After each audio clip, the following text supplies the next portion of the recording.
बहरी मशकों के चौथे रोज PNS कासिम पर मुख्तलिफ ममालिक की मुसल्लह अफवाज के बैंड से परफॉर्म किया। Joint chief of staff committee general Nadeem Raza मेहमान खुसूसी थे। पाक आर्मी, नेवी, रेंजर्स और कोस्ट गार्ड के बैंड से मिल्ली नगमों और फौजी तरानों की धुनें बजाईं। बैंड परफॉर्मेंस में श्रीलंकन नेवी के बैंड ने रिवायती धुनें बजाकर शायकीन को खूब महसूस किया।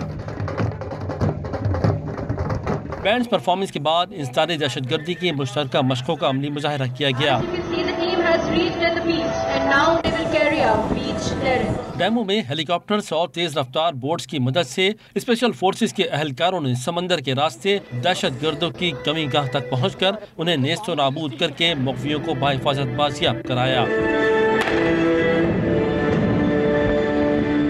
बैनुल-अक़वामी मंदूबीन और शुरका जवानों की तरबियत का अमली मुजाहिरा देख कर दंग रह गए। आखिर में पाक फौज के जवानों के हमरा दीगर ममालिक के पैराग्लाइडर्स ने पैराशूटिंग करके अपनी महारत का लोहा मन